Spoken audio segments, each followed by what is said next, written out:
අපි ඉස්සරවම පන්සිල් සමාදන් වෙන නමස්කාර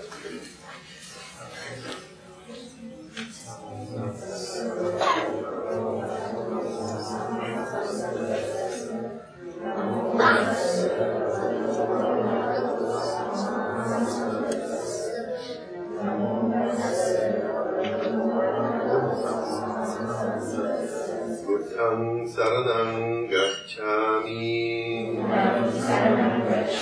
Dhammang saranang gacchami Sanghang saranang gacchami Tutiyampi Buddhang saranang gacchami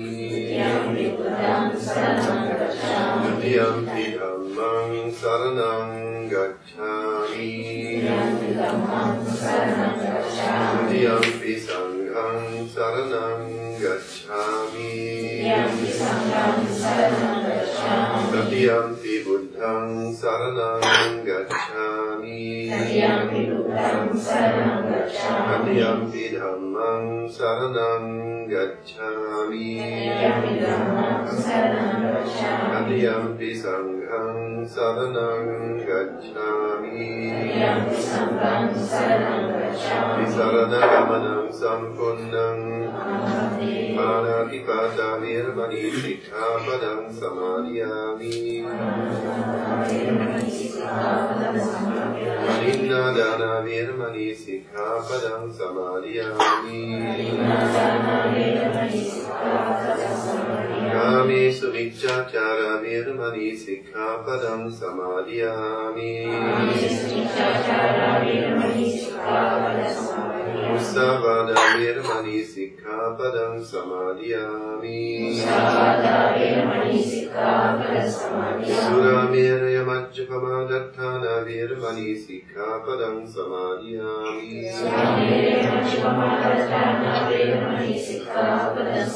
Isarnena sandhing panchasilang dhammang sadhukam surakhitam kapta appamadena sampadeta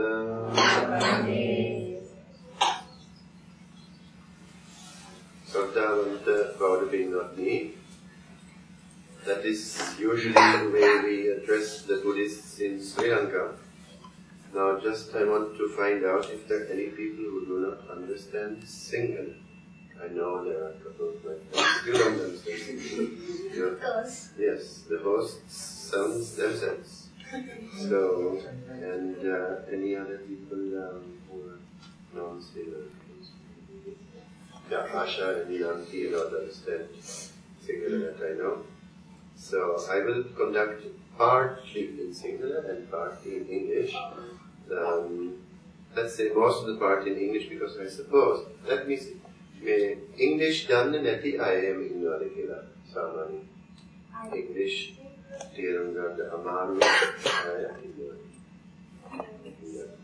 So actually I think then in that case, let us say at the Dhammasakaccha part, in the end, we can mix in some Sinhala if you find that easier. Because I thought of having a threefold session today. First, a little bit of an introductory talk on meditation and the purpose of meditation, the benefits of meditation, and the background of meditation, some of the techniques of meditation.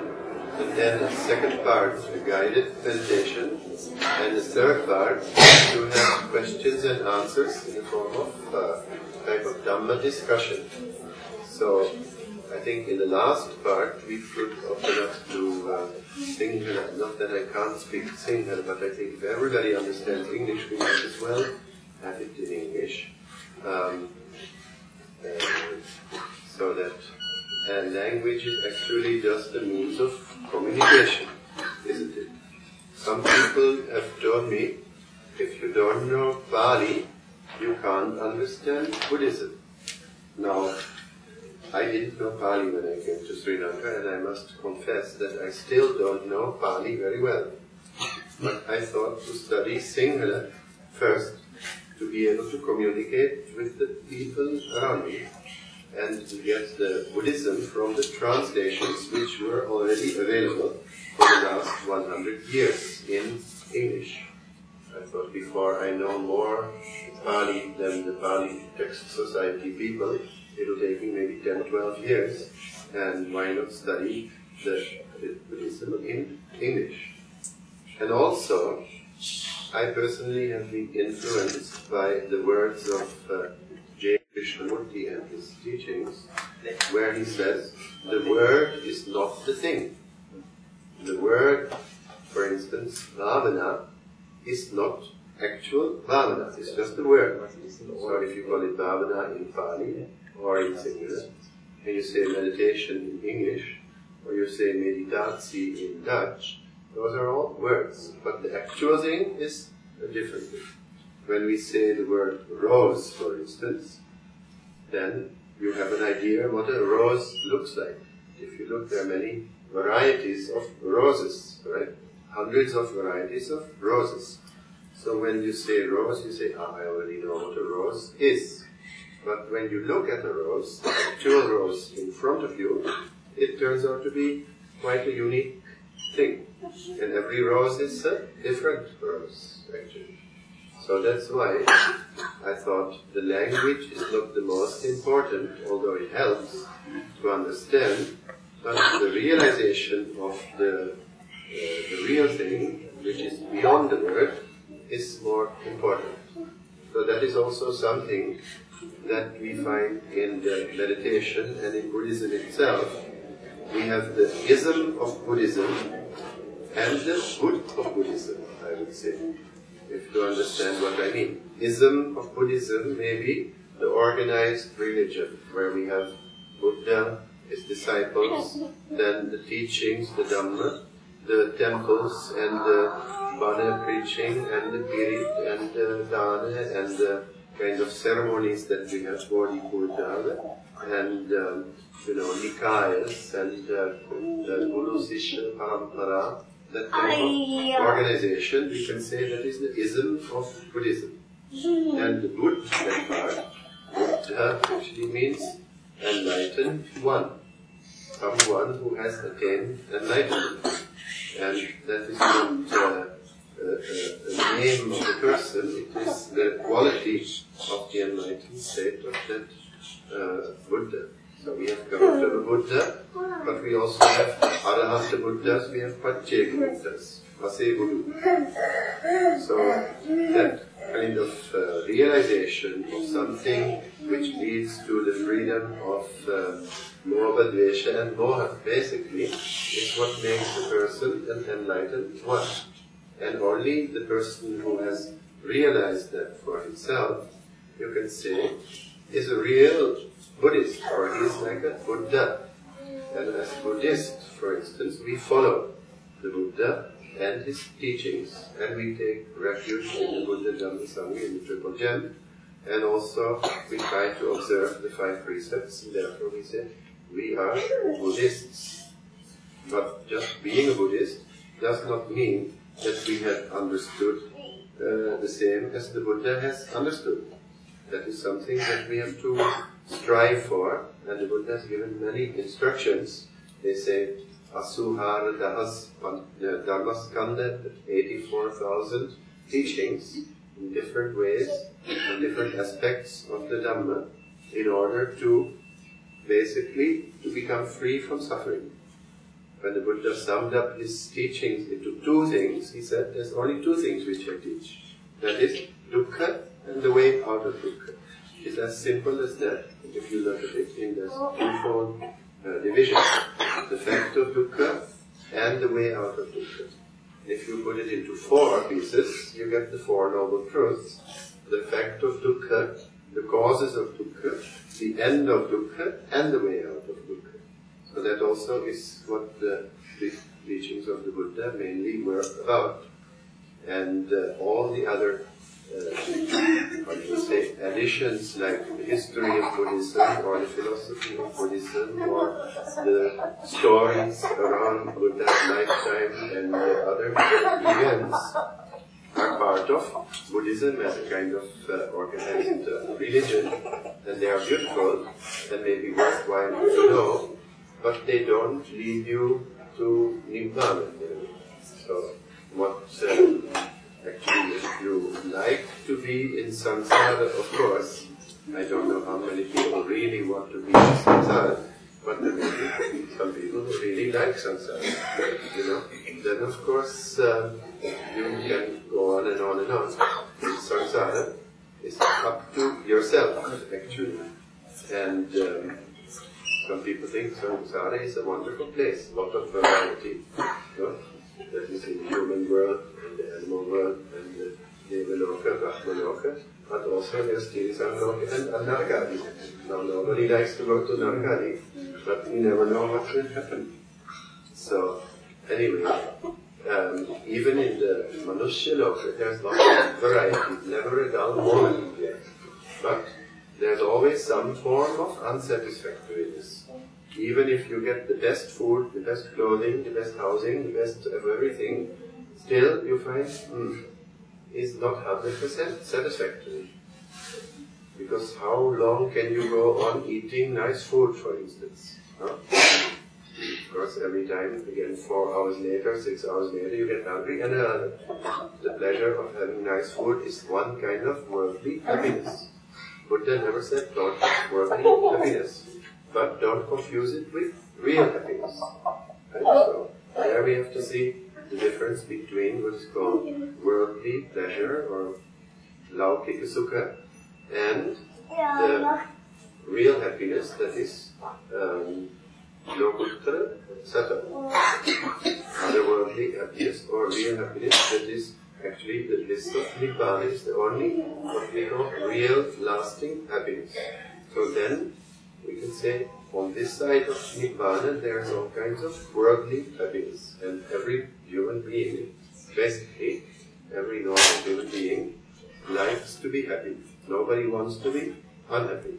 So we always strive for more and more happiness, and we look for it in usually pleasant sights, pleasant sounds, pleasant tastes, pleasant smells, pleasant touch sensations, and pleasant thoughts, and in other kind of worldly happiness such as having a good house and a nice family and a good job and a good position, etc.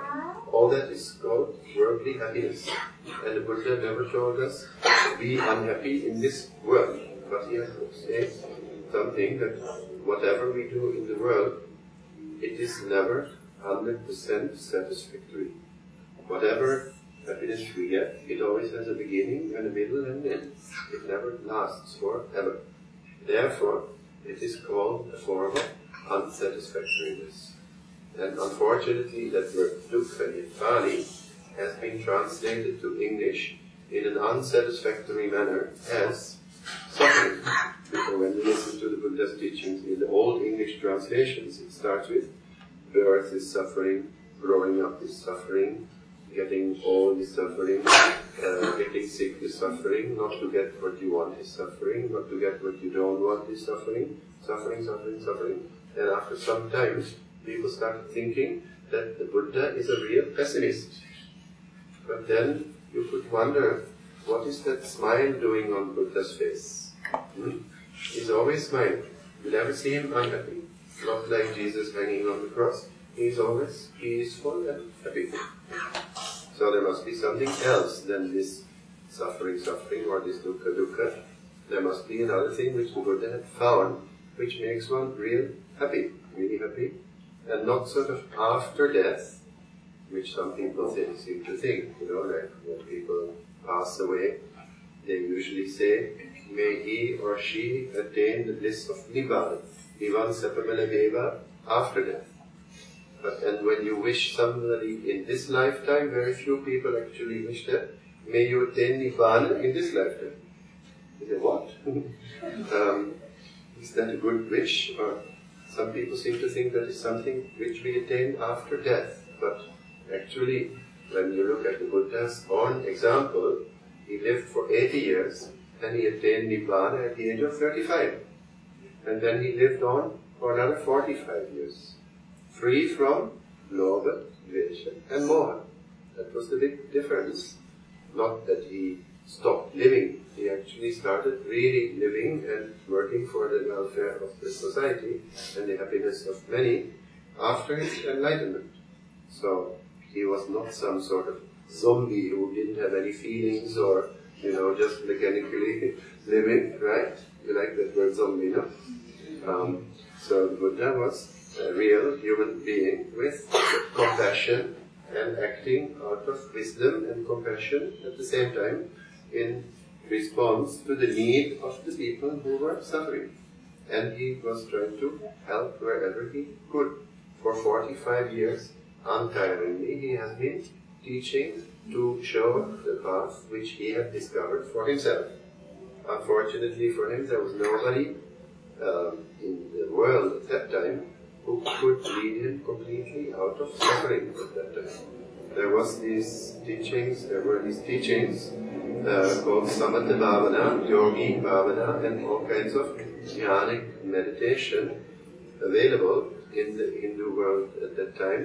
There were, they say, 62 or 63 different schools of philosophy already around at that time, prevalent schools of thought, and many different kinds of teachings on how to control your mind, for instance, how to practice meditation, and some of them went very far and got very high in the sense of deep tranquility and some gaining of supernatural powers, what is called psychic powers, Virdi-bala, for instance, like the, reading of other people's thoughts, or remembering your previous lives, or appearing in 2 or 3 different places, by location, what they call, or to see some things at a distance, what is called clairvoyance, not with your physical eyes, or clairaudience, to hear things at a distance which you can't hear with your normal eyes.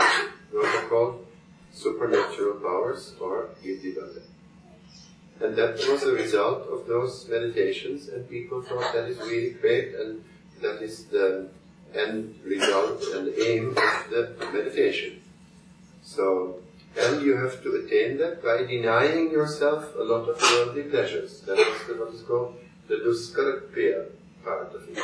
Like ascetic practices of fasting and all kinds of things that were prevalent those days, and which you can sometimes see in places like Organiser, or you go to Rishikesh, or places like that in India, or at times of Kumbh Mela, the festivals of when yogis all come together. You still have in India those kind of schools of thought where they deny the body the pleasures and think that in that way we can gain liberation and higher states of mind.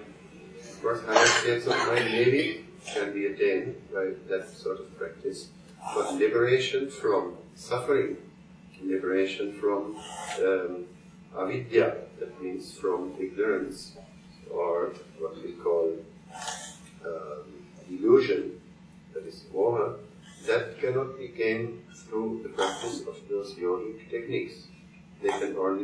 Those techniques can only temporarily suppress the lobha and vesha and whatever kalabala there may be in our minds.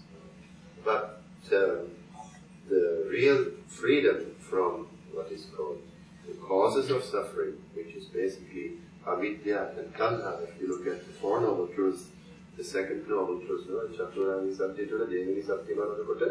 then you find the second noble truth is that is tanha and avidya. Krishna or tanha is craving for different things. They say kama tanha, bhava tanha, and vibhava tanha. 3 types of craving. One is just for sense pleasures. The other one is for a kind of becoming, wanting always to have something different, and to project yourself into the future, wanting this, wanting that, wanting to become different from what you are. Not when you say, I want to become a doctor or an engineer, that's different. That is not bhavatana. But when it's craving for, let's say, higher existence in the samsara, or some kind of other cravings for becoming, that we call bhavatana. Some people have what is called vibhavatana. They are fed up with the samsara, or they are fed up with problems in their life, and they want to get out of it. And they crave for stopping of this samsara. That is a kind of negative, that is a self-destructive kind of craving. And the Buddha said, you can never get rid of this suffering just because of craving. Even the craving for non-existence doesn't stop the existence. It creates other kind of suffering or problems. So, the main factor that leads to suffering is avidya. When you look at, I don't know whether you're familiar with the Paticca Samuppada, the what they call the doctrine of the dependent together arising, which is based on the principle, if this is, then that comes to be. If this is not, then that doesn't come to be. So when there is avidya or ignorance, then you get a whole chain of events happening, namely, you create karma. And because of karmic force, you need to express that with a body and mind. So you have nama rupa. With this nama rupa, this body and mind, you get the 6 senses, panchindriya plus the mind. Then, because of those senses, you get in touch with all the objects in the world. Because of that contact, you get feelings. Sometimes pleasant, sometimes unpleasant, sometimes neutral. What usually happens with most people is, we like the pleasant feelings, we don't like the unpleasant feelings. And we start clinging to the pleasant feelings and crave for more and want to avoid the unpleasant. So then there's a kind of conflict. Then we get upadana and tanha leading to what is called bhava, becoming.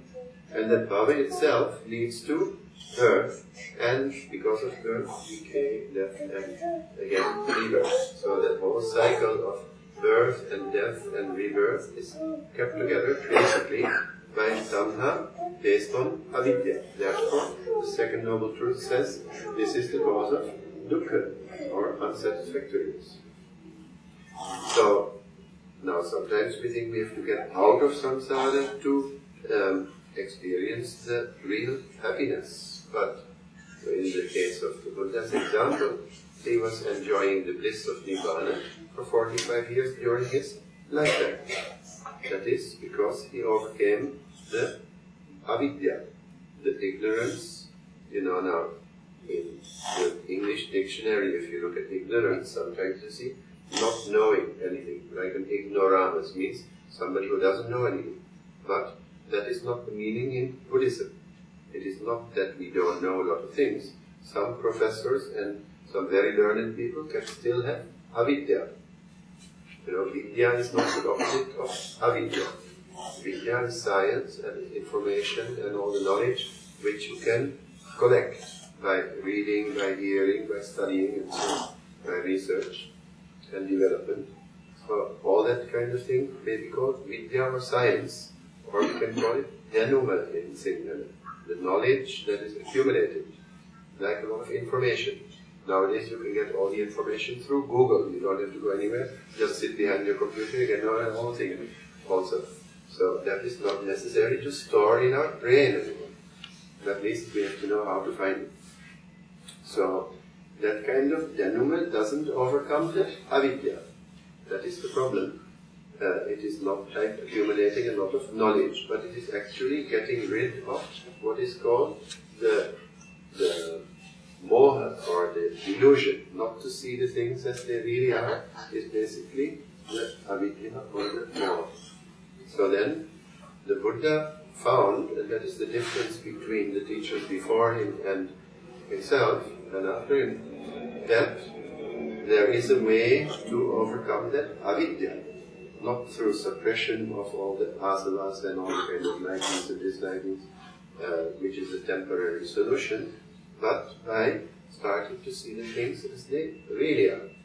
And that he found through the application of mindfulness, sati patthana bhavana, the development of awareness of the things as they really are. To get to see that, he called it yatha bhuta jnana dassana, to see the things as they really are. So, that is not escaping from the reality, but to penetrate the reality of the things as they are. And then he said, you will actually see that everything in this world, what we call made of time and space and cause and effect, and anything that we see, we hear, smell, taste, touch, and even think, is sankhata dharma. That is conditioned existence, conditioned by cause and effect and by all these factors. And therefore, you find also that all these conditioned things have a beginning, a middle, and an end. They don't last forever. They're changing all the time.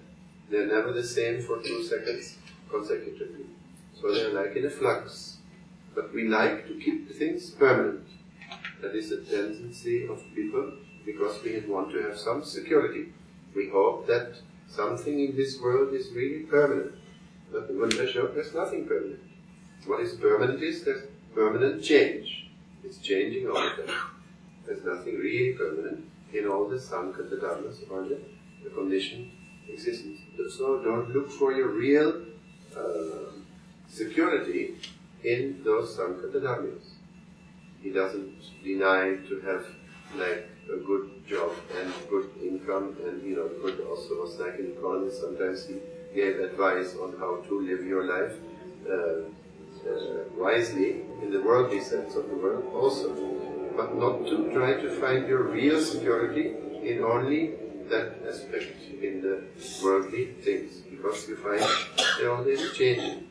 If they're changing, well, like people thought perhaps my diamonds are forever.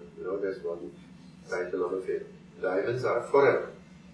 James Bond, right? So, diamonds also are not forever. They're also changing. If you look at a diamond through an electronic microscope, you find actually there's also all kinds of electrons and electrons whirling around each other. So, that means diamonds are also changing. And even the hardest materials, titanium, other kind of things, they are all in a state of change all the time.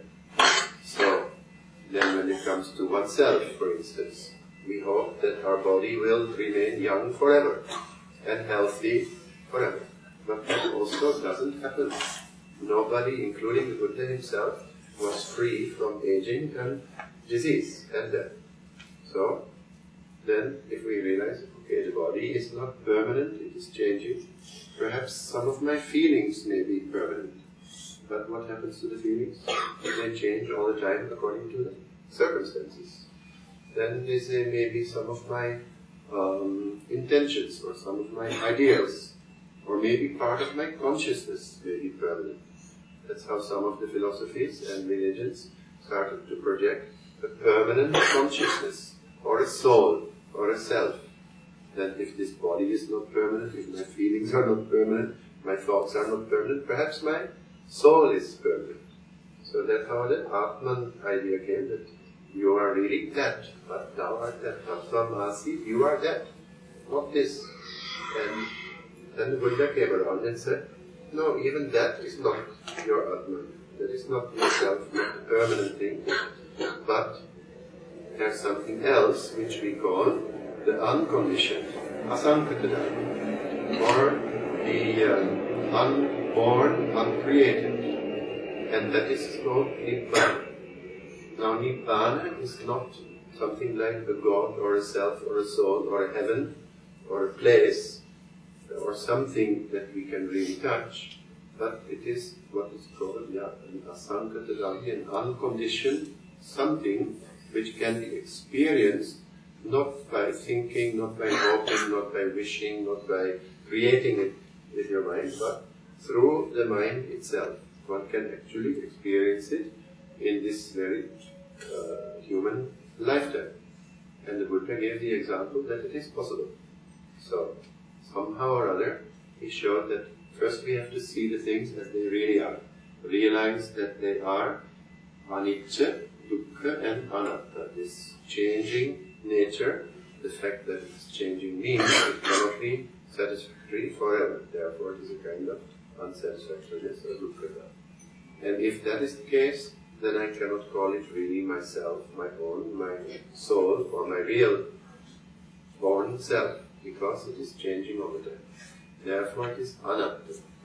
So that doesn't matter. That doesn't mean that these things are relatively one's own and oneself. The Buddha used the word atta, self, also as, for instance, you are responsible for your own karma. You are the creator of your deeds, and you yourself have to work out your salvation by yourself. So the word atta is used, but the word ananta is also there. So when the Buddha uses the word atta or self, it means the relative self, me, mine, and my own, in the what is called sammuti satya, the relative truth, the daily use of me, mine, and my own. But when it comes to paramartha satya, or the absolute level of truth, when you look at things as they really are, then you don't find a permanent self in any of it. Just like when we look with our eyes at something like a stone or a diamond, it looks like permanent. But when you look deeply into it through this electronic microscope, you see it at a different level. And then you see, oh, there's a lot of space, not only energy, and not really the substance there. So similarly, through the realization of insight meditation or vipassana bhavana, you get an insight into what is called paramartha dhamma, or paramartha satya, the absolute level of truth. That is a kind of self-realization. So with the wisdom that we have gathered from hearing the Dhamma and from reading the Dhamma, we can only go up to a certain extent. Then we have what is called Dharma denouement. Dharma denouement. We know about the Dhamma. And then we have to sort of think about it and discuss it through Dhamma Sakhacha and Dhamma Vichaya, what is called the investigation of the Dhamma. Then you get what is called Chintamaya Prajna, that is the wisdom which arises from thinking and from discussing. That is at an intellectual level, a bit deeper than just the tenuma or the knowledge that we acquire from reading and hearing.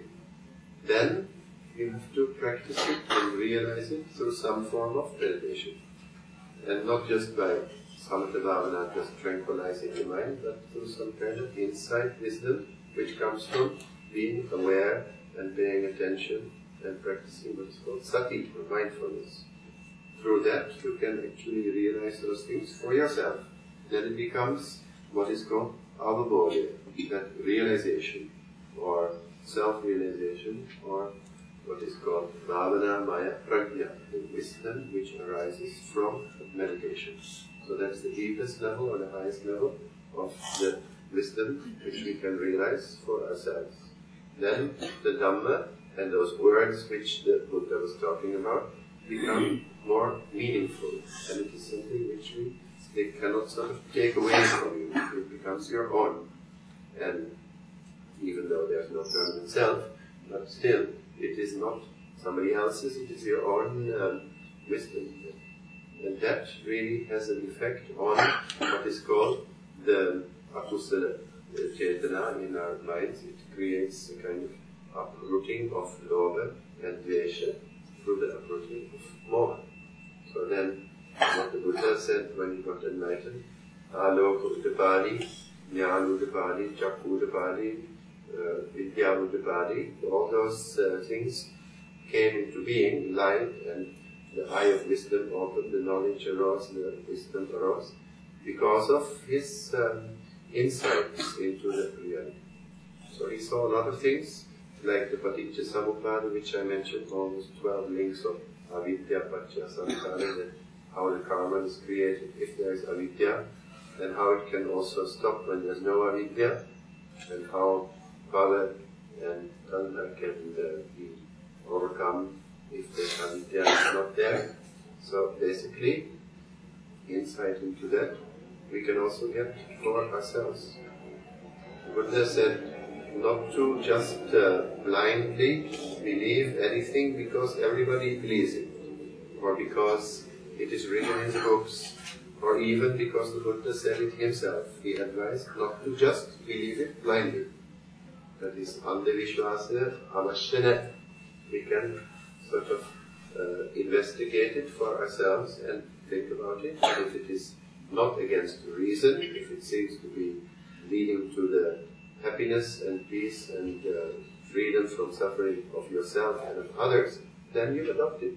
And then you say, that is right, that is karma. And if it leads to more craving and more conflict and more unhappiness for oneself or for others, then it is not real dharma, it's adharma. Then it leads to suffering. So then you don't need to follow them. And when we talk to the Kalamas in the Kalama Sutta, that is what the message was. You don't need to believe anything just by hearsay or from the books or because everybody believes it. You have to sort of investigate it for yourself, and only then you accept it. So that is a great freedom on the one hand in the Buddhist teachings. On the other hand, it is also a kind of great responsibility for each individual who wants to realize these things, because nobody is going to do it for you. You have to do it yourself. So there's no external agency is going to do these things for you. But, of course, with what we call Upecha Kata Punyata, with the good things that you have done in the past, with the good karma behind you, and also the present circumstances that you are living in, plus your own effort, and also the input from teachers and from the fact that there is this Dhamma around you, and the Dhamma within and the Dhamma around you, plus, Kalyana Mittata, what they say, is good company, and also Kali and the Dhamma Sakacha, from time to time to talk about the Dhamma, plus the practice of Bhavana, all that together will help you to overcome the avidya and the dukkha also, and find some kind of happiness within this very lifetime. So then, what we call the worldly happiness becomes sort of put in its own place. That is all right, but it is not the end and aim of everything, because if you find ordinary happiness in that, then if it changes from time to time, you become unhappy. So, if what we call the Ashtaloka Dharma, for instance, the 8 worldly conditions are only there and you don't have a right view on that, then you will be elated when everything goes well, you'll be depressed when things go down. For instance, with happiness and unhappiness, or with gain and loss, or with health and sickness, or with fame and blame. Those are the 4 opposite, the pairs of opposites, or the 8 kind of worldly conditions, the Ashtaloka Dharma. And that is just part and parcel of samsara. So if we can keep what is called upeksha, or even-mindedness, or balance under all those changing circumstances, then that is one way of facing the reality as it is, and will help to also understand the things as they really are. So there are many different ways in which we can look at the life and at the Dhamma and practice it. So, rather than talking a lot about it, I would also actually like, after all this talking, so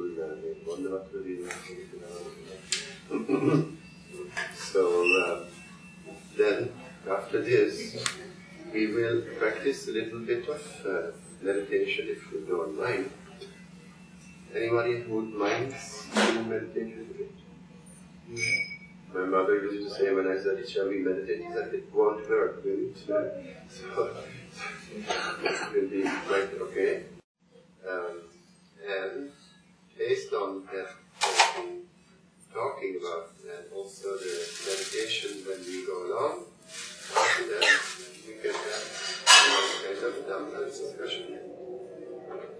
So instead of talking about the meditation and all the implications and all that, let us rather sit and practice for a little while. Let's say at least about 20 minutes for our meditation. 10 minutes. The last 10. It will be very easy. So wherever you are sitting, just feel that you are sitting in a balanced, comfortable position.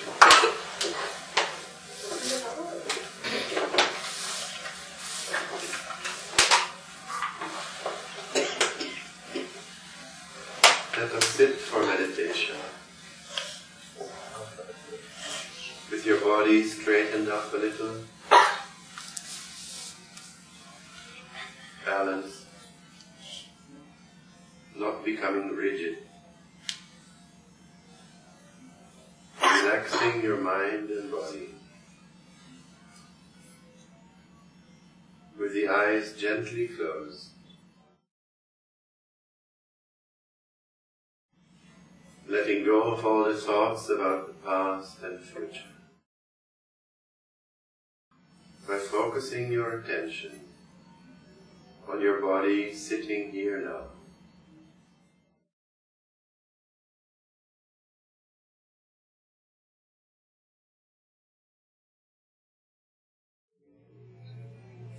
Just being aware of the body touching the floor and the cushions.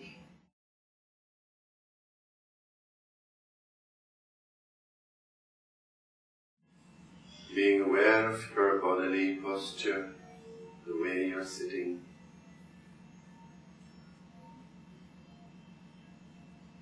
Feeling the body sitting here now.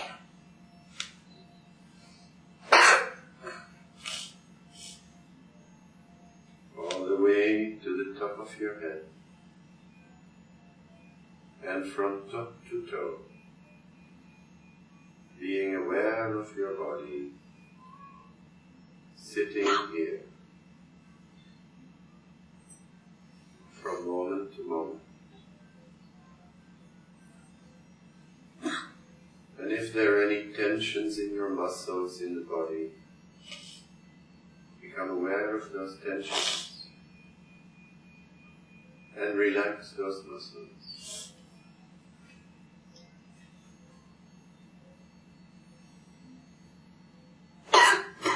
Let us then develop metta, universal loving kindness, unconditional love for all beings,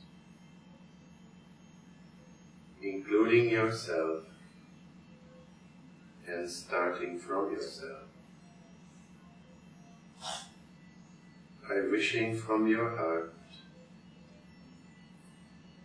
may I be free from anger and fear.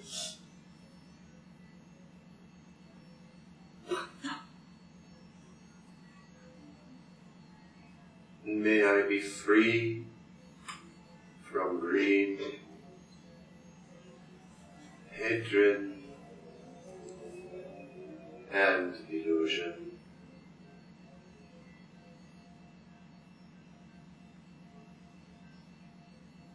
May I be free from conflict and suffering, free from dukkha.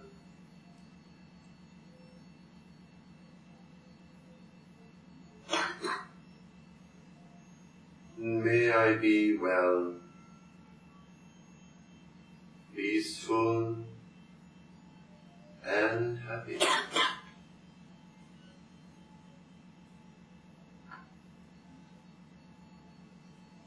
May I be well and happy.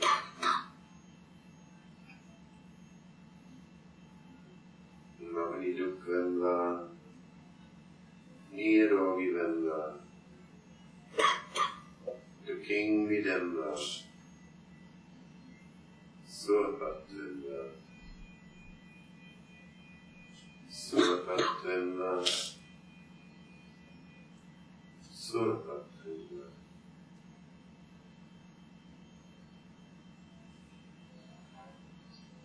May all beings, near and far,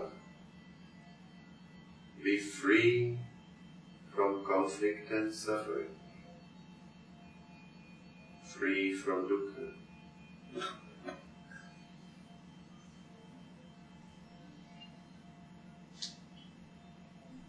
May all beings, human, animal, the visible and invisible, be well, peaceful, and happy.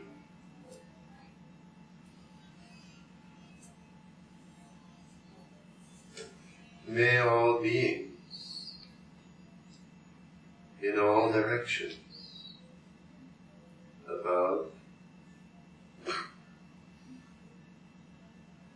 below,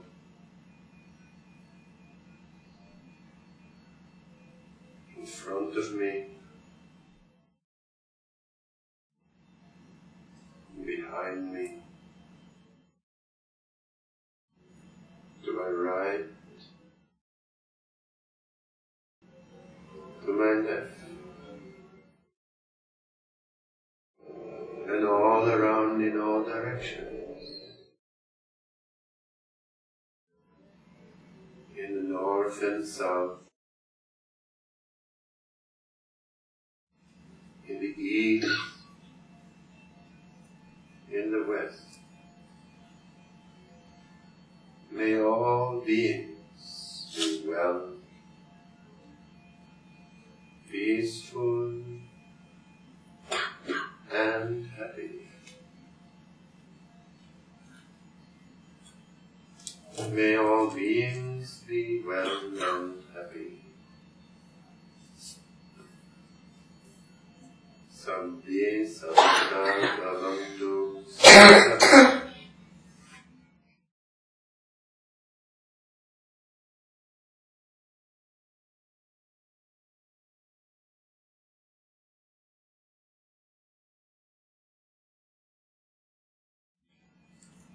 The metta in your mind, you can spread throughout your body when you once again feel your body from top to toe, sitting here. While wishing, may I be well and happy.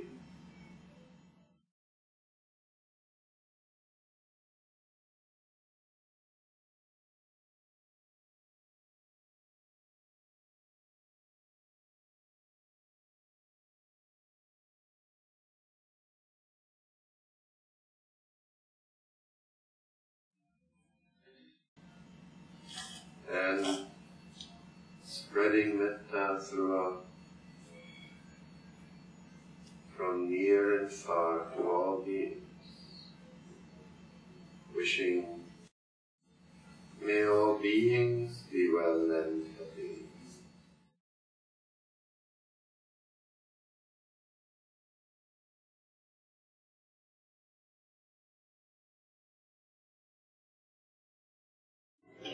Silo Santyo Sutta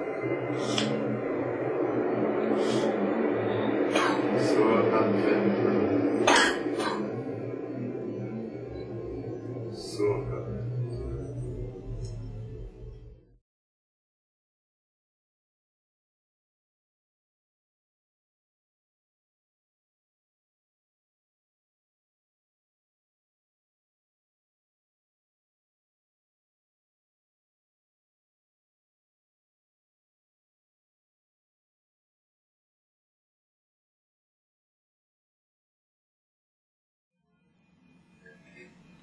with metta in your mind and heart,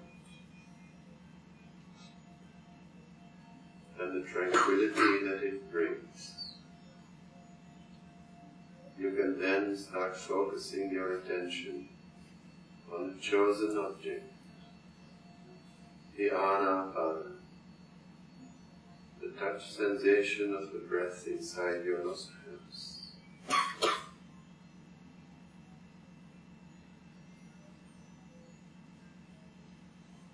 Feeling the air touching the skin of your nose so you breathe in and out.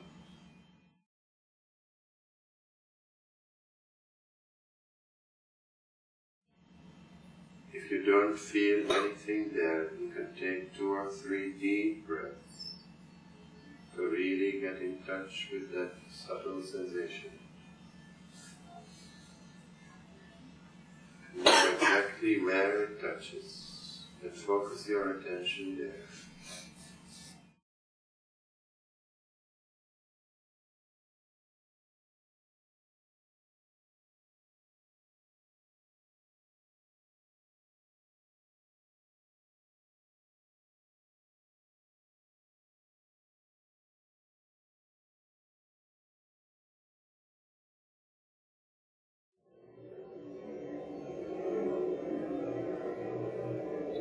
time to time you hear the sound of the planes going overhead.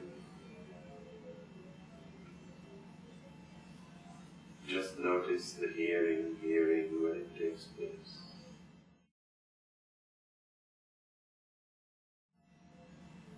This belongs to Satipatthana Bhavana, being aware of the sounds and hearing. Only when it happens.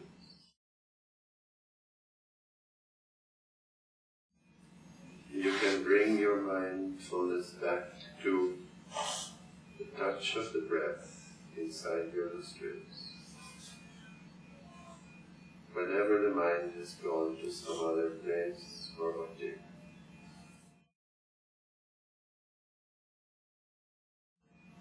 realizing what is happening and gently bringing back your attention to the chosen object.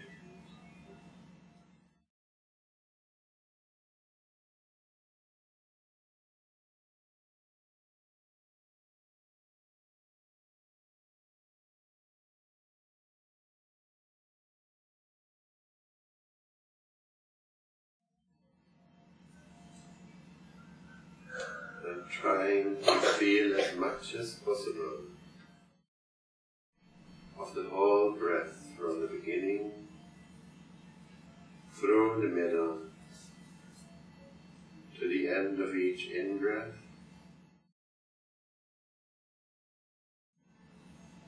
and each out-breath.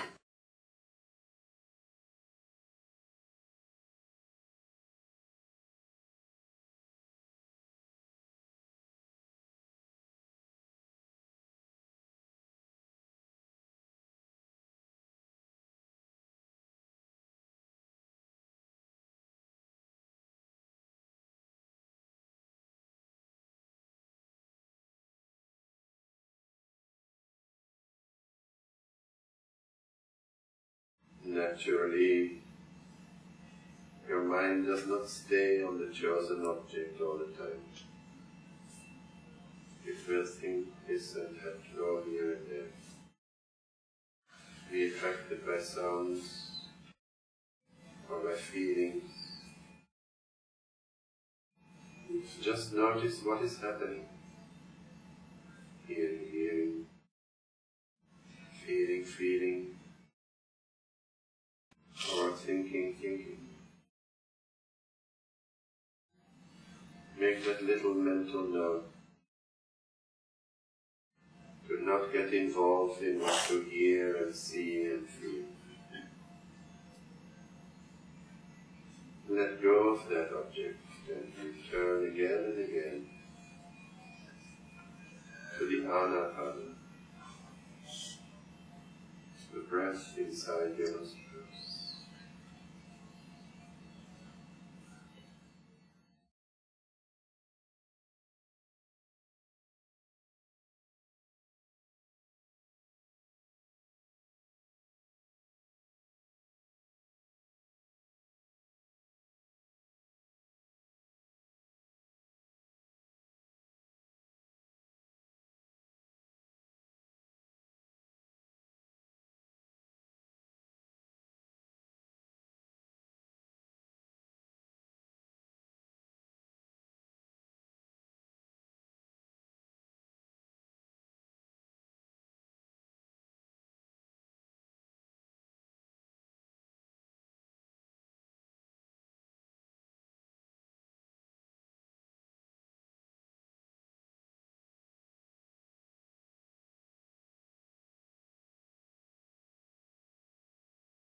In the meditation, you don't need to go anywhere. Be where you are. The objects present themselves to you one by one. You don't need to search for anything special.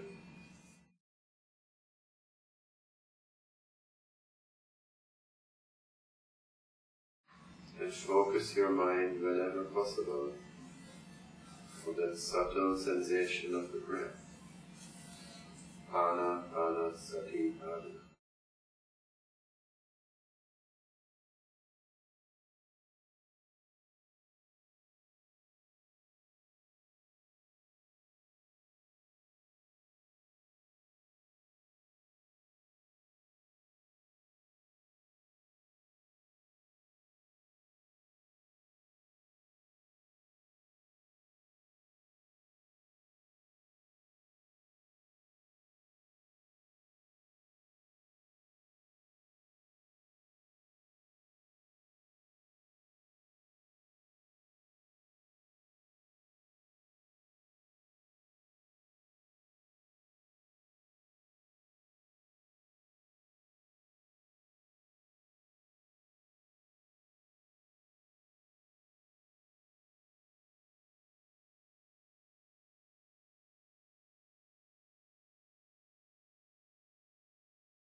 See what happens within yourself,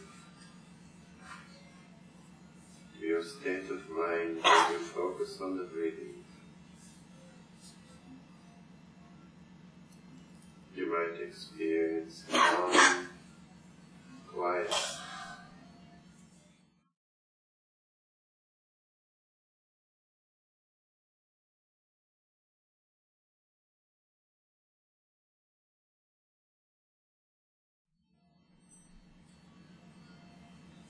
And if there is some restlessness in your mind, from time to time, acknowledge it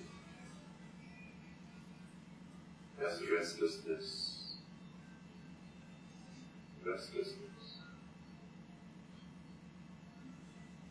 without condemning it.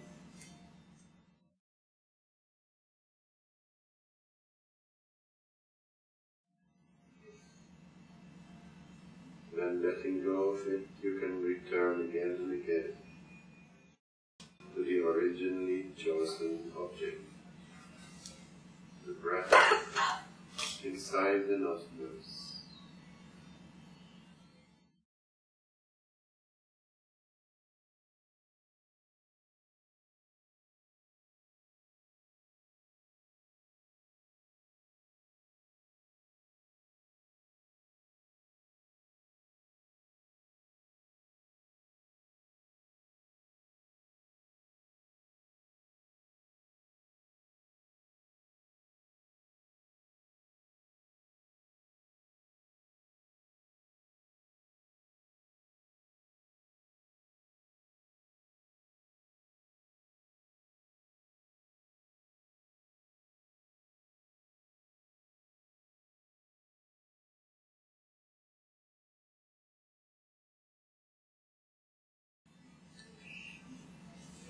And also remember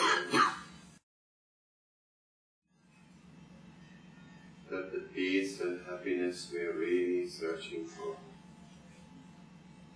is not far away outside yourself. The asankata dharma, the unconditioned, is already there within yourself.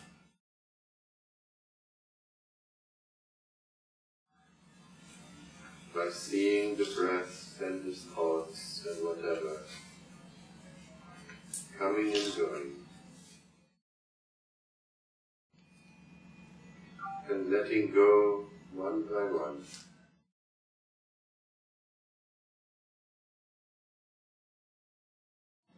and just being from moment to moment, without trying to become anything. Just being aware.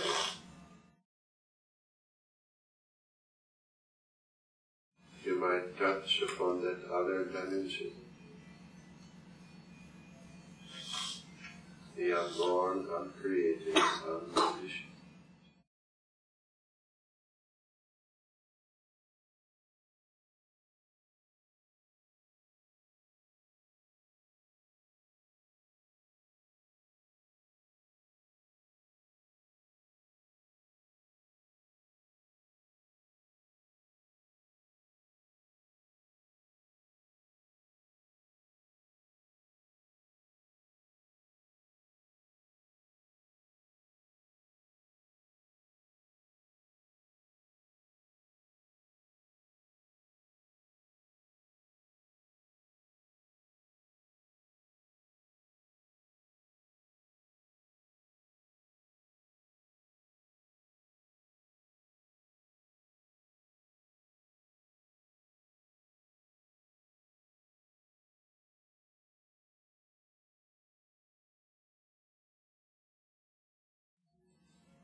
May all blessings come. Bhavatu Sabdamangala. May the invisible helpers, Devatas, protect us. Rakhantu Sabda Devatas.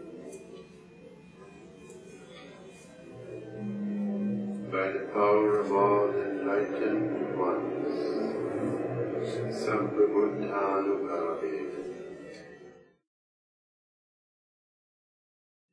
By the power of all truth, Sampabhuddhanubhave. By the power of the spiritual community, Sampasanghanubhave. May the highest happiness, Paramam Sukham, deepest peace, Paramashanti, the greatest security, Sarasati, ever be yours.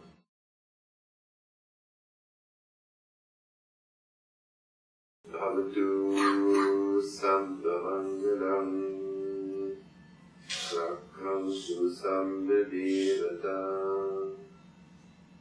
Sambhabuddhanukhavena Sada Sati Bhavantu Te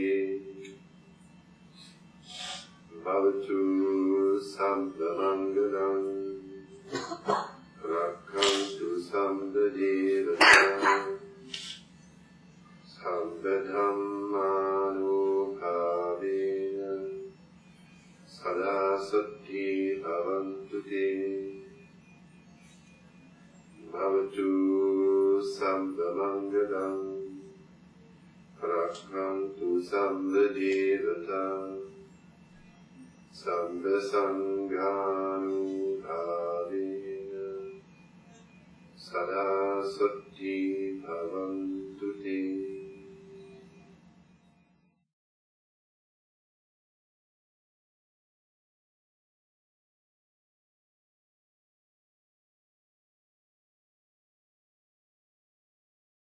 Before opening your eyes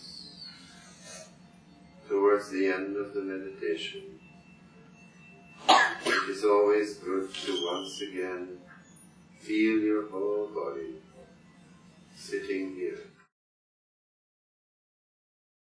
from top to toe.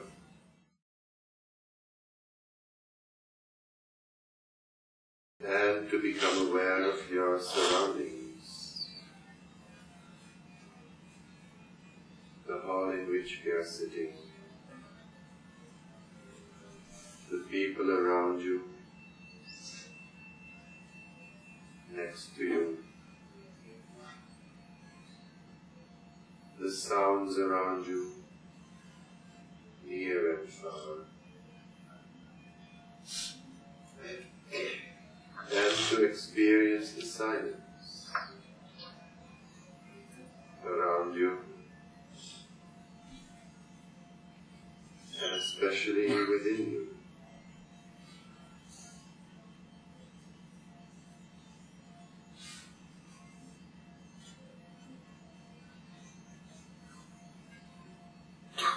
And while relaxing your body and mind, you can slowly open your eyes.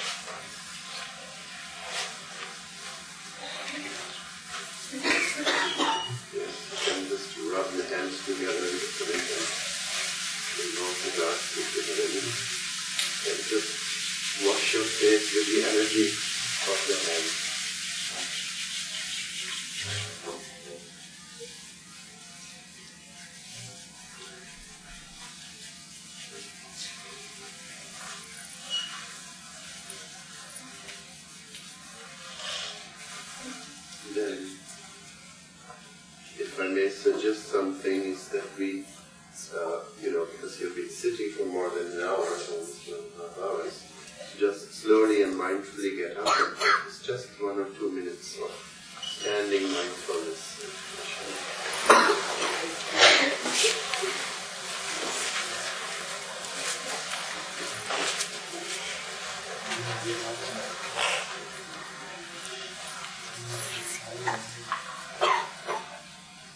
Let us stand for a little while, with the body relaxed, the mind relaxed, your arms relaxed, the eyes relaxed and half open, half closed, and the attention turned inwardly. At first directing it to the soles of the feet, feeling the body touching the floor.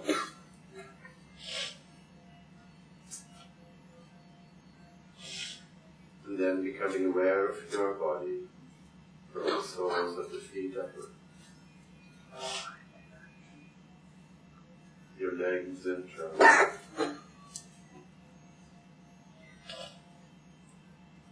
Your fingers and hands and arms, your shoulders, neck, and your head, all the way to the top of your head,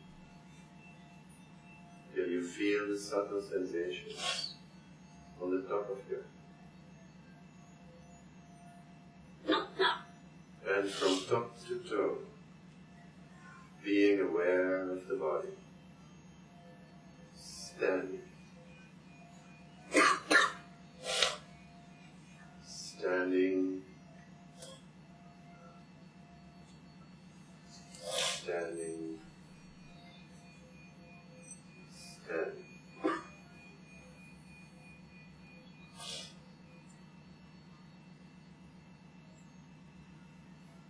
Let us then again slowly, mindfully sit down for a little Dharma discussion.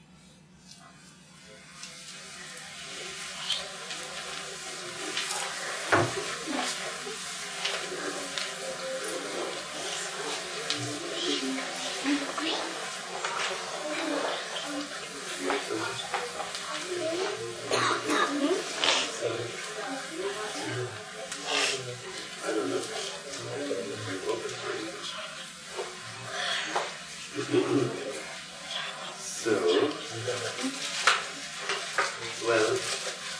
Sometimes they say, speaking is silver and silence is golden. But since we announced a little Dhamma discussion, we might as well perhaps make use of this time, which doesn't always happen, to have some kind of Dhamma discussion. So the idea in Dhamma discussion is that it's not one way, one person talking, but questions, answers, or sharing of your experience or some kind of problem or question that you have. Prashnak Dimana. Varapatala Prashnak Dimana. Sadhana Prashnak Dimana. We claim it. The word Prashna in singular can be question or problem. So usually we say question in English. It doesn't have to be a problem. If it is a problem, doesn't matter also. If you have any questions regarding the practice of meditation or what I told before, you remember that. Something that you've always been thinking about, I'd like to know a little bit more about this. Not that I have the answer, I can't guarantee you an answer, but at least we can think about it together and find some solution.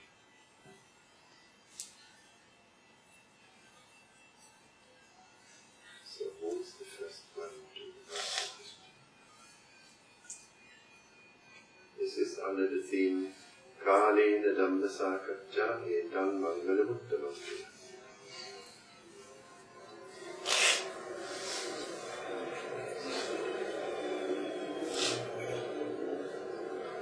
But I was wondering, this body is your bones and your meat and the whole functionality with the mind when it works together. It's something very unique. But the mind doesn't always, like if there is a pain, you observe it, but it doesn't always be there. But there is, mind is always, its consciousness is always around. Your bones. Not aware of everything all the time. Yeah. Now, for instance, when you go from the top of your head down to the body and again from the bottom to the top, that where you focus your attention, that becomes very clear. Yeah. And the other things sort of will go recede into the background. Yeah. But the mind is running all over, isn't it? Yes, we can't say exactly where the mind is. I think they have not yet found. That was one of the subjects, I think, in the conference where the Dalai Lama went recently in November, of the neurosurgeons in Washington, D.C., I think it was, regarding the seat of consciousness. Where is this consciousness? I don't think they've really found out yet exactly where the consciousness is. But the fact is, there is consciousness that you experience yourself, another person experiences their sounds and sights and whatever means. So there's like bundles or streams of consciousness, what they call vijnana sota, kind of streams of consciousness going on in the world. All acting and working at their own sort of individual frequency. It's also very interesting. When a person, for instance, thinks of another being, like your relation in Sri Lanka or whatever, or in Australia or whatever, and you think of that particular person, and then you pick up the phone and you dial their number, and say, oh, I was just thinking of you, I wanted just to give a call to you. For instance, that happens quite frequently to a lot of people. That means there is some kind of, tuning in to a certain frequency for a particular person. It doesn't go to the name of that digit. With a telephone, of course, if you miss one digit, it goes to another phone line. But if you tune your mind, you think of that person, it just goes to them, not the other person. That's also these streams of consciousness. You're not aware of it all the time, but sometimes people think of you. You might be not aware of it, but in your subconscious, it may happen that you receive that thought. And that is also one of the things in Metta Bhavana, when you think of another person with metta, that they receive that metta thought, like well-wishing cards, sort of thing. Nowadays you can send e-cards, of course. 1, 2, 3, go. And telepathy is one of the things that happen frequently. The more means of communication there are, the less telepathic you become. Anyway, that is a thing that happens. But it's very difficult to say. The mind is there, unless, of course, one is in deep sleep. You don't really experience anything really in deep sleep. But if something happens in your environment during deep sleep, also you might wake up. Because if a person is in coma, for instance, and even then, they say the person is aware of things happening around, but they just can't react to it. It must be, simply amazing, the fact that the modern science and everybody says that we know so much or so little about our brain's activities or mind. But enlightened being, what sensations he must be experiencing, must be truly amazing. Well, I can't fathom it actually. Yes. So, but the thing is that what the Buddha said in Satipatthana Sutta, for instance, for your enlightenment or for your relief from suffering, it is enough to know that, for instance, there is thinking going on, or there's enough to hear. Let the herd be in the herd. Let the herd be in the herd. The hearing, let it be there. You know that I'm hearing, but not to proliferate on top of that, like, I like this sound, I don't like that sound, or starting to grasp to one and cling to another, or have an aversion. Then it becomes like a problem sometimes. Similarly, in all the sense organs and even the thinking itself, unless of course you need to think about something, but the thoughts which are just coming up uninvitedly, they're bubbling all the time, well, let it be there. Don't add anything, no like, no dislike, you have sort of detached view of it. So then you can get out of that entanglement.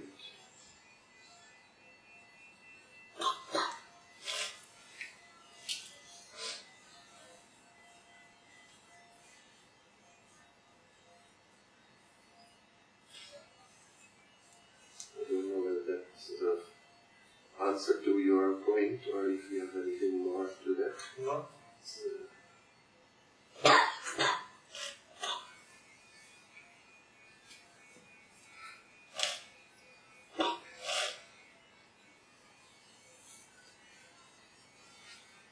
Is there any technique, easy technique to bring mind back?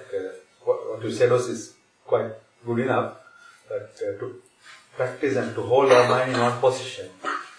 Like what you explain is when it's gone away, we have to realize that, okay, I'm thinking not about the nostril, but it's something else. Yeah. So, but sometimes you get carried away by the mind. And you find out after some time that you have been thinking, right? It happens to me too. So the idea is, if you look at the mind or the thinking as a kind of train of thoughts, right? There's something which makes this train of thoughts going, like a locomotive. For instance, there's some greed, or there's some aversion that brings one thought after the other.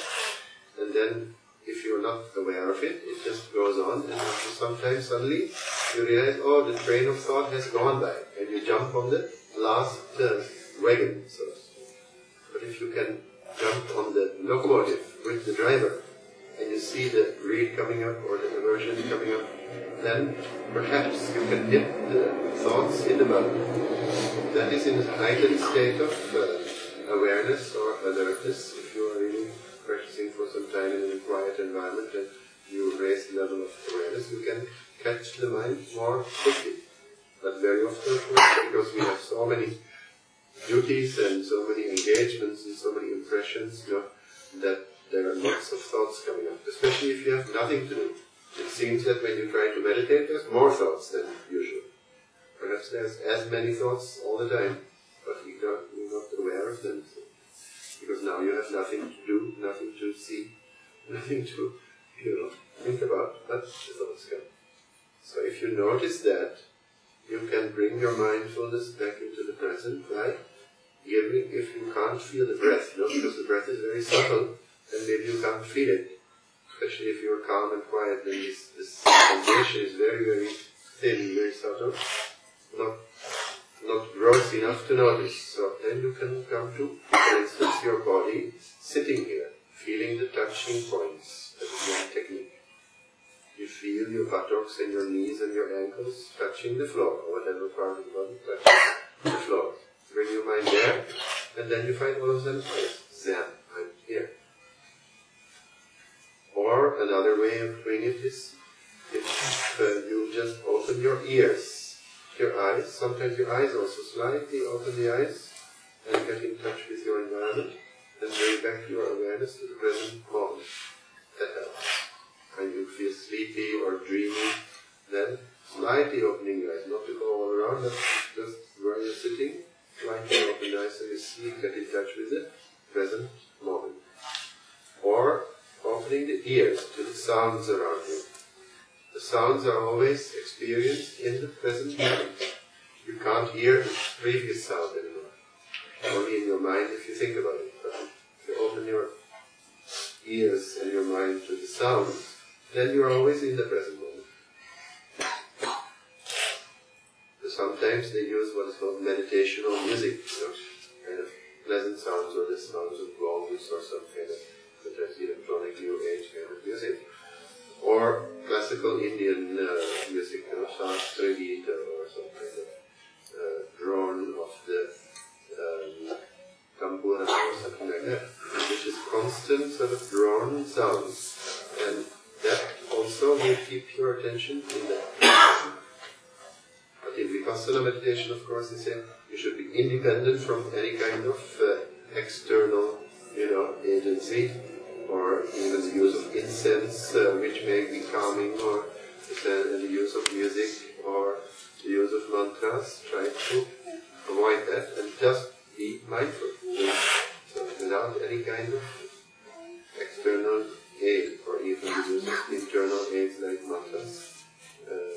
Just your mindfulness itself. So then there's always some object actually. Because you're awake, because you're sitting there, you have some kind of pain or another feeling, you can go to that and become sort of very aware of that particular feeling. That also can be experienced only in that moment. So if you can't feel the breath, then feel something more strong.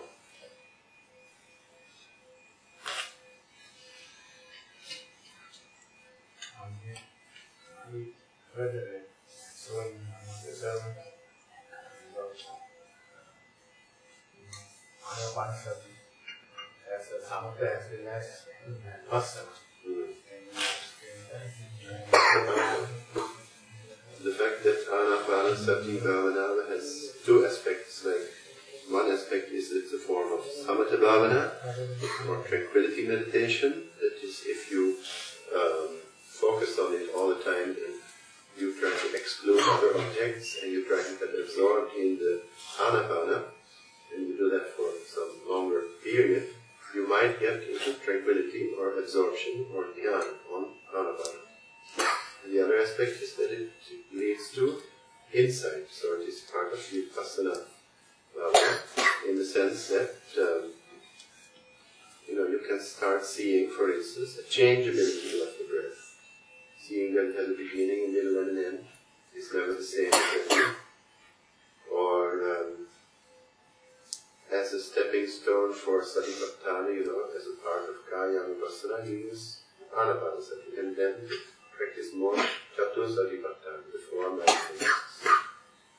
So Anapanasati, in that sense, is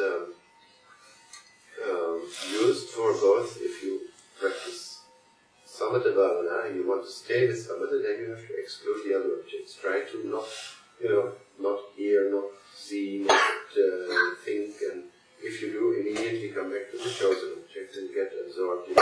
That needs some effort and the power of concentration, and it doesn't always happen. Especially if it is a short session, you might get more frustrated if you try to do it that way. Because you think, only if I am absorbed in that object, only then my meditation is successful. Then, and if it doesn't happen, which is very likely not to happen, if you have just 20 minutes or 15 minutes to meditate, and in a hurry you have to do something else at the beginning of the day, the working day, for instance, then that may be a failure. Then you're not making use of the other possibility, then this is hearing, this is feeling, this is thinking, and that's also meditation. And then you can get another kind of tranquility, maybe not because of absorption or concentration or dhyana to one object, but because of your open-mindedness and the spaciousness that you have in your mind to let come and go. Let everything arise, and that is then also part of the awareness.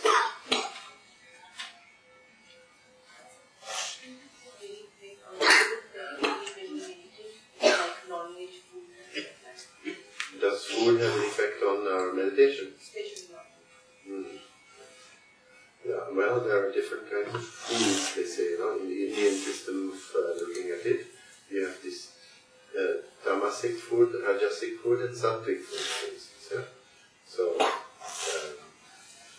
Rajasic food would be things that lead to lust or to sort of excitement, certain kinds of things like meat.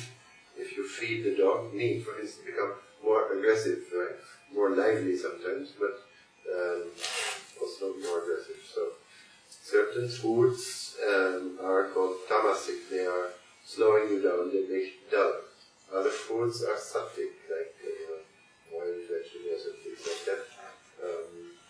So when we talk about non-veg foods, I find it a bit difficult because I'm biased. I've been a vegetarian for 33 years, so I can't stand the smell even of certain kind of fish. So, some people really like it. Smell of meat or something when it is frying in the next door neighbor house. Beef steak or something like that. But certain foods are considered to be good for you and for your mind. Certain things make you calm and quiet, and other things make you more excited. So onion and garlic, for instance, is supposed to be more rajasic, so making you active. So, but on the other hand, they are also considered as Ayurveda Veda. Single bed thing,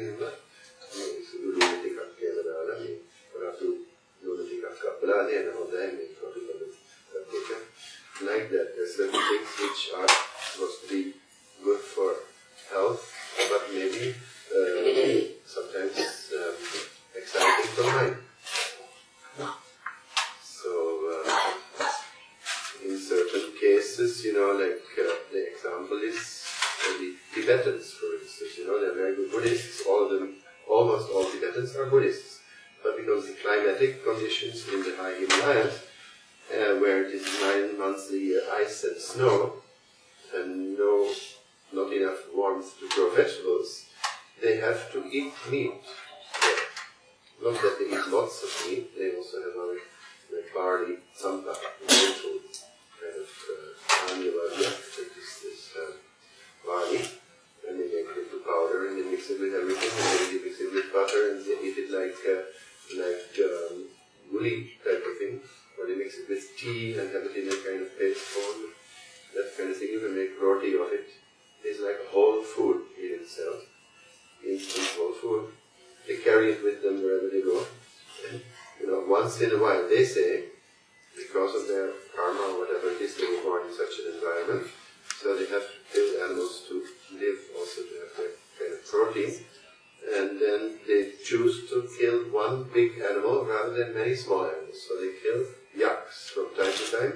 Yak is being killed with certain rituals and certain prayers for the better rebirth and in a humane way as much as possible, where the animal doesn't suffer.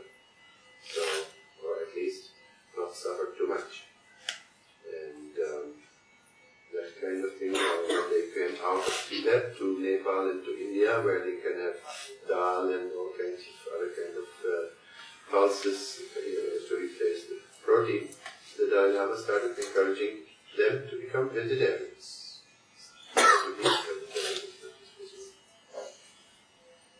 So, certain things now, but when you look at Theravada countries like Burma and Thailand, unfortunately, the Dayakas give 80% of the food to the monks in the dana is meat or fish. And even the vegetables are mixed with meat. If you're a vegetarian, it's very difficult to survive in Thailand as a Lindapada monk. So you have to go to Lindapada and then you get meat and fish. So it's very strange because in Anapana, 95% of the Thais are Buddhists. They are not Buddhists. And they don't have enough, I think, Muslims and Christians to kill all those animals to feed the Sangha. There's about 200,000 monks in China in the non-rainy season and maybe 600,000 during the Vassana period. And just think of tens of thousands or hundreds of thousands of animals being killed to feed the Sangha. Look at peanuts,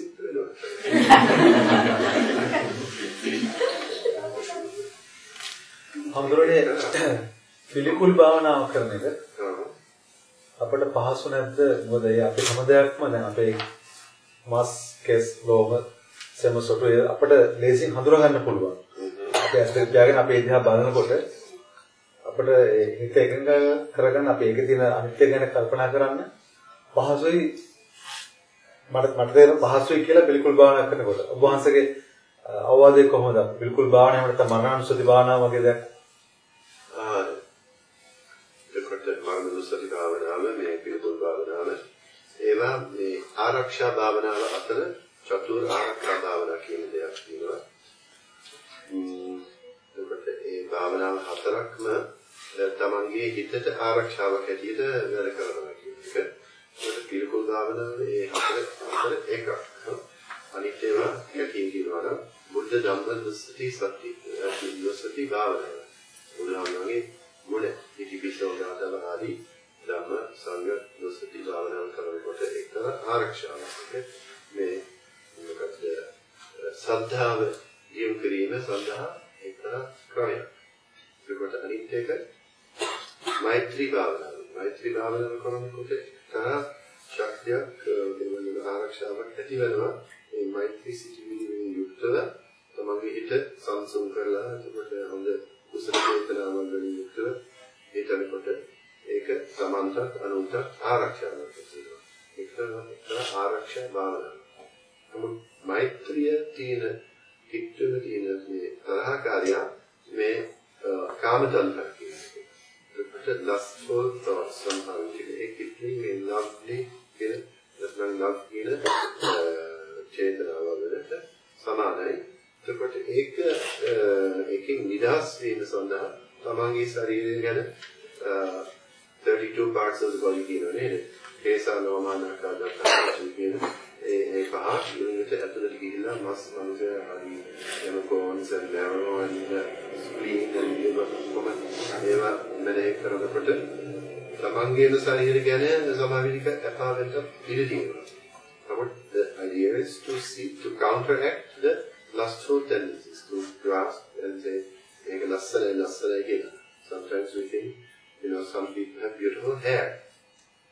Right? So they think it's beautiful. But if you take one hair and put it in your soup, you won't like to eat it. Right? So, and then if you have, for instance, nails, beautiful nails, put beautiful nail polish and all that kind of thing. But if you cut the nails and you just put little pieces of cut nails, nobody thinks it's beautiful. Right? Similarly with teeth, unlasana tattina.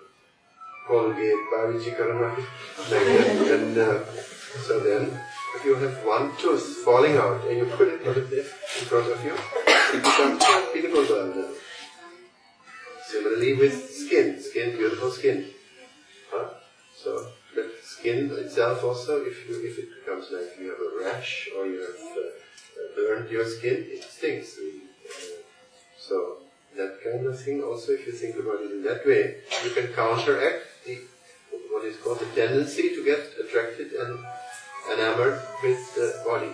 So that is the thing that it is supposed to counteract lust, basically. And then in Marganusana, if you think of dying, not in a sort of fearful or morbid way, you should think, alone, and this is very negative sort of thing, but kaurut marana, api marana, mohating mohatada api ipidanava marana. Which moment is the last moment in this life? Api marana. So to be ready for letting go of everything and to do the right thing and to be unamnuvina sandha, appamanena sampasita, to be ready for any time to let go of this life. That is a kind of training. So, Mangalusati Bhavana is to realize that, life is uncertain, death is certain, but not to become dejected by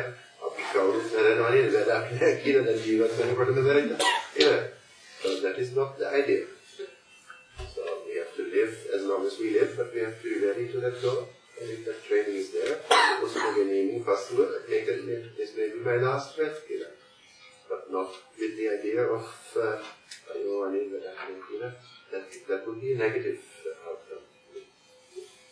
So to make you more aware of the present moment, and you have the ability to let go. To get rid of tanha and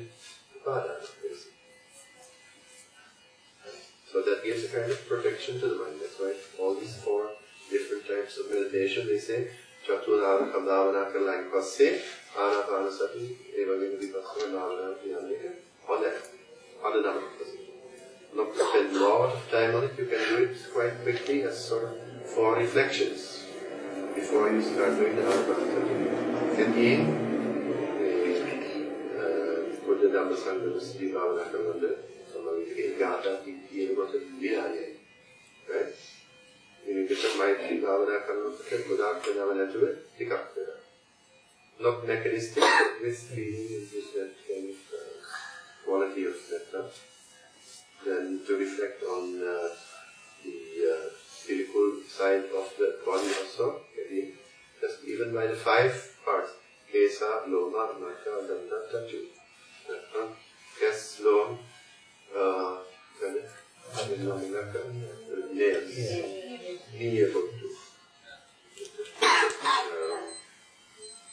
teeth and skin. In the right way, in the objective way, and then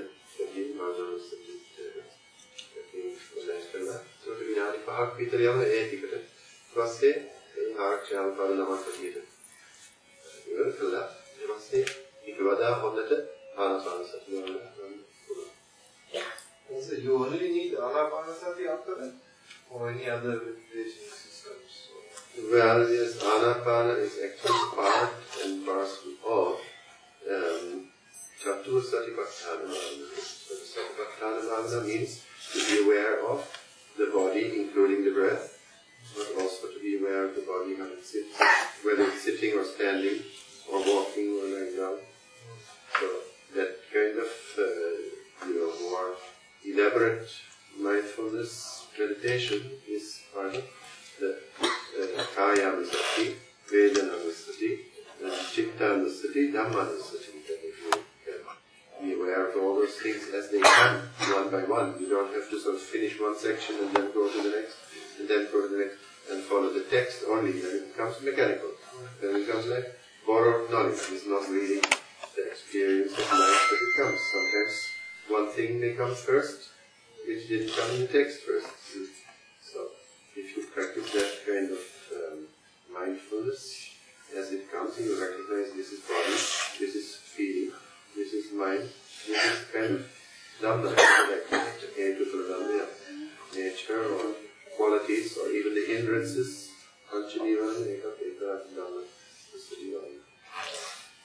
So then it becomes like an integral mindfulness meditation.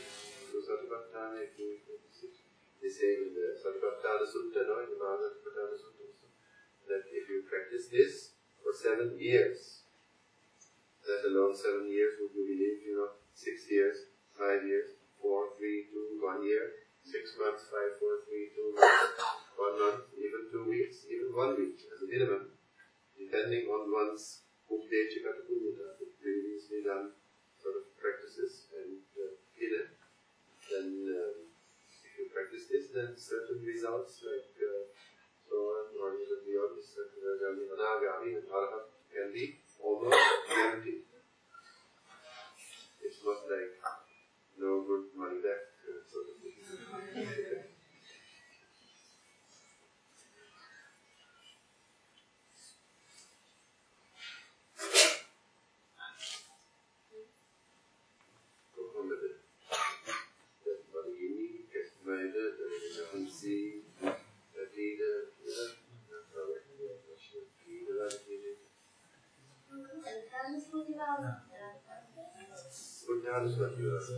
Dan අපි කියමු දැන් ඉතිපිසෝ ඥාතං දන්නවනේ ඉතිපිසෝ භගවා අරහං සම්මා සම්බුද්ධ විද්‍යාචරණ සම්පන්නෝ සුගතෝ ලෝකවිදු අනුත්තර පොනිස ධම්මසාරති සත්තාදේව මුනුස්සාන බුද්ධෝ භගවා එකන ගුණ නමයක් නව ගුණ වෙන්නේ ඒ ගුණය සාමාන්‍යයෙන් අපි හිතන හැටිය ඉහිල තියෙන හොඳම ගුණ නේ ඒක භගවා blessed one අරහත් ඒ විදිහට දැනෙන්න කවදාවත් ඒ ගුණය ගුණය තමන්ගේ සිත තුළ තැන්පත් කරනවා. ඒ වගේම බුදුහාමුදුරුවෝ ගැන හොඳ ශ්‍රද්ධාවක් ඇති වෙනවා. ඒක මෙහෙම කරනකොට ගොඩක් සිතුවිලි හොඳ පැත්තට කුසල චේතනාවක් ඇති වෙනවා. බුදුබණ වැඩේ කියන මනෝමය කියන එක බුද්ධානුස්සති ක්ලාවද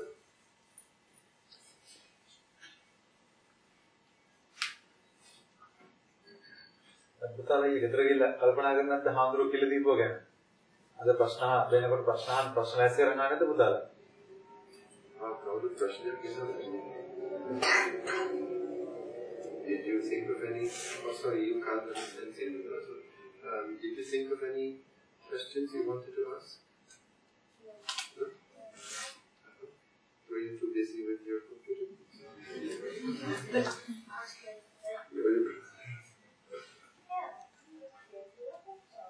Lot of computer games. Yes. Did you play Dharma games today? There's this website, you know, it's very interesting. For children, dharmagames.org. Dharmagames.org. I put it in my signature on my emails, also go to this website. It's good for children from 8 to 88. Go to that website, you get about 12 different kinds of games.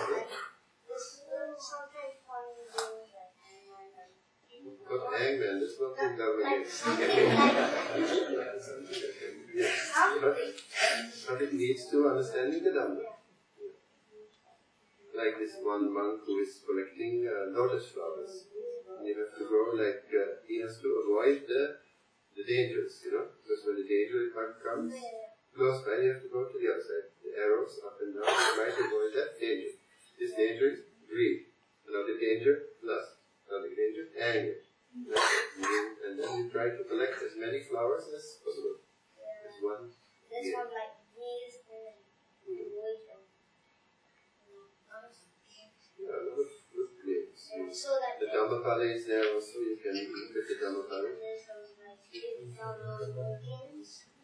can download the games and play them on your computer, you don't have to be online all the time.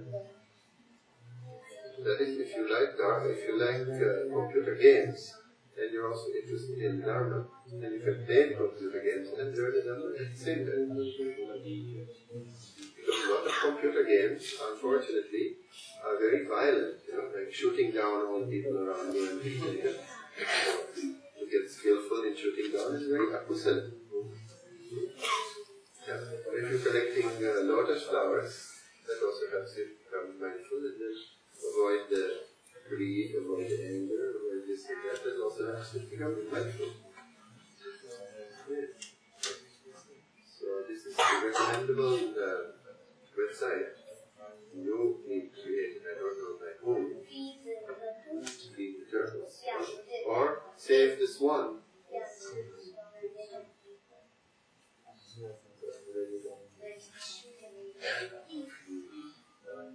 So those are interesting things now.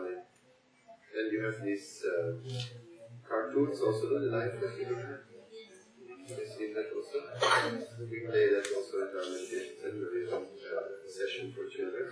After the lunch usually, a video on the life of the Buddha. That is the cartoon which was created in Singapore and Malaysia. Now it also comes with singular subtitles. At the Pagoda Road, they have this recording studio and they use these CDs. And you can see actually the lifetime of the Buddha. From the time he was in Susita, very well. So these are some of the media that people are interested in nowadays. And even you can go to a website like buddhanet.net. You can find almost anything and everything on Buddhism if you go to buddhanet.net. .net. Yes. Yeah, Buddhanet in one word. .net. And then you find that there is, for instance, e-books. You click on e-books and you get a whole list of electronic books which you can download for free. Like Mindfulness in Plain English by Venerable Olande Ananda. It's a very good book. And it's You know, in a few seconds you got it in your computer, you can read it at pleasure. Yeah. And e-books, yeah, and then you look at the title, then the subjects on meditation, on Buddhist teachings, on this, you choose the category, and then you find again a list of books, then you click on it, it's a link, and then you can get the book, and it says, go to download this. Yeah. You download it, and then you can print out certain parts of it. So, those are new ways of learning the Dharma. And there's a lot of even spoken, on those websites also. You can get to the talks by Venerable Olande Ananda, for instance, who's of the Buddhist Society of Western Australia. Stories? Yeah, maybe also children's stories. Buddhist stories, I'm not sure I haven't looked into that. You can search for it. Or if you're interested in finding out if you live in another country like Australia or in Canada or the United States, if there is a meditation group near you, when you go to Buddhist directory, then which continent, North America, South America, Europe, or whatever, then you go to the country, then you go to the state, and you find maybe next door there's a group of meditators, but you never hear them. Like that, you may find, if they are listed, that there are groups of meditators near you, and you can learn it. What is that website, Lanka? Buddhanet.net, and then Buddhist directory. Buddhist directory. Yeah, that is the link to the Buddhanet.net. And e-books. Yes, that's right. Buddhanet.net is maintained by a Buddhist monk from Australia in Sydney called Pagoda, and collects all the information people send in their own sort of websites and links to it, and it's categorized. From time to time it changes the whole page, front page. Look a bit. But it's very good content. If you go to my core website, Pagoda Meditation website, also there are certain links to other websites. Like, for instance, access to insight.org. Access to insight in one word, .org gives you a lot of translations from the Pali Canons into English. All suttas listed by alphabetical order, for instance. Or you can go to the Diga Nikaya, Madhyama Nikaya, or Nikaya, and look at the suttas, and then you find it in sometimes 1, 2, or 3 different translations. Yes. Yeah, that is in metta.lk. Yeah, www.metta.lk. That is also a very good website. It's maintained by Venerable Olande in the Anada Center, Pagoda 7, near the office, Pagoda Road. And Venerable Professor Dharmapriya, former Yorkie Zilzeka, he is also living there. Yes, they've collected.